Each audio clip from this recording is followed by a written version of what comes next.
Alors une vidéo un petit peu fondamentale sur le problème des équilibres en Highland Dance. Donc vous aurez remarqué que pour le style des Highlands, je suis tout le temps avec les talons levés. Et en fait, je pose jamais mes talons, je pose mes talons quand je salue, quand j'ai fini sur certains pas parfois, mais en fait le reste du temps, je suis tout le temps soulevée. Alors les gens qui pratiquent le ballet peuvent être très étonnés par ça. Mais c'est parce qu'on a comme référentiel la technique de ballet d'aujourd'hui. Parce que si on regarde ce qui se passait au XIXe siècle, et si vous voulez vous en rendre compte, allez regarder les vidéos du ballet national du Danemark. Parce qu'au Danemark, il y a un petit Français qui s'appelle Auguste Bournonville, qui est allé là-bas enseigner au XIXe siècle, à la fin, la danse, et laquelle danse, la danse française qu'il avait apprise, hein, c'est fin 19e, début 20e, et la technique Bournonville, on ne pose pas les talons en 5e position, on est comme ça, on est bien croisé, on ne pose pas les talons. Et ça permet de faire des petits mouvements très rapides qui sont très caractéristiques de l'école française, sans être obligé de se lever les talons à chaque fois. La danse écossaise est construite complètement sur cette technique-là au XIXe siècle et au début du XXe siècle. Donc c'est pour ça qu'on ne pose pas les talons. Alors ceci dit, une fois que j'ai dit ça, j'ai pas tout dit. Parce que si je ne pose pas les talons, alors qu'est-ce que ça veut dire? Il faut que je tende les jambes, alors je ne tiens pas, ou alors je les plie, alors c'est pas mieux. Qu'est-ce qui se passe? Eh bien, il y a un alignement à aller chercher. Donc je vais essayer de vous montrer en remontant mon pantalon pour que vous puissiez voir mon articulation du genou. Il y a une différence fondamentale, vous voyez, là j'ai un segment et un autre segment qui s'articule autour du genou. Il y a une différence fondamentale entre tendre une jambe et aligner le bas de jambe. Bon, j'ai le genou hyperlaxe, ce qui veut dire que si je tends ma jambe elle fait ça, comme ça, j'ai mes cuisses qui touchent et je ne peux pas fermer notre première position. Donc pour moi, c'est clairement ma première position, il va y avoir une différence. Là, j'aligne mon bas de jambe avec le haut de jambe, ce qui veut dire que mes genoux sont desserrés. Donc regardez, vous allez serrer vos jambes très très fort l'une contre l'autre en première position. Pour moi, c'est pas très confortable ça. Et si vous avez le genou hyperlaxe, c'est pas confortable du tout.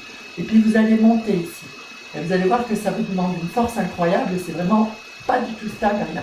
Et maintenant, vous ouvrez comme un livre. Hop, c'est comme si quelqu'un vous prenait les genoux, vous les ouvrez comme ça. Juste un tout petit peu. Qu'est-ce qui se passe? Eh bien, mon haut de jambe est aligné avec mon bas de jambe, mais je ne suis pas jambe tendue. Je suis jambe déverrouillée, ouverte. Ouais, et là, je deviens très stable. Je pourrais bondir, vous voyez, faire des petits sursauts comme ça, je tiens, il n'y a pas de problème. Ça ne me demande pas tellement de force du mollet, ça en demande bien sûr, mais pas tellement, et puis c'est très stable. Je peux tenir, je peux même tenir comme ça, vous voyez, sur une jambe comme ça, je prends des risques. Voilà. Donc maintenant, essayez la même chose avec les jambes tendues. Vous allez voir, vous n'allez pas tenir beaucoup, et essayez même la même chose avec les jambes pliées, carrément. Et bien là, c'est pareil, si vous faites ça, ça tient beaucoup moins, c'est pas très agréable. Il y a des moments où plier, ça va vous aider, mais globalement, c'est ce déverrouillage des jambes. Donc, je le reprends, bien ce mouvement, pied plat, vous appuyez vos jambes et puis vous, comme si vous étiez un livre ou une fleur ou quelque chose comme ça, vous prenez l'intérieur ici et vous ouvrez en tournant un tout petit peu, vous déverrouillez. Et ça, voilà, vous avez votre position de travail ici qui va vous permettre de faire tout ce que vous voulez en étant très stable sur une jambe voilà, qui est en alignement quand même, voyez. Donc ça c'est important, c'est vraiment un truc à travailler.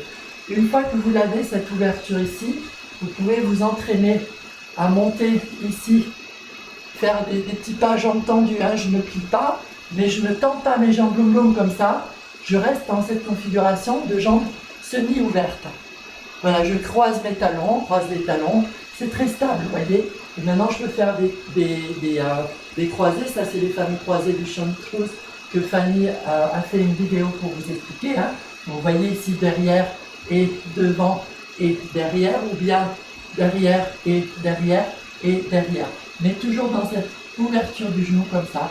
Et c'est très stable, c'est très facile. J'ai mes orteils qui sont ouverts et c'est comme ça qu'on prend bien de la force dans le muscle qu'il faut, sans s'abîmer, sans se casser la figure. Voilà.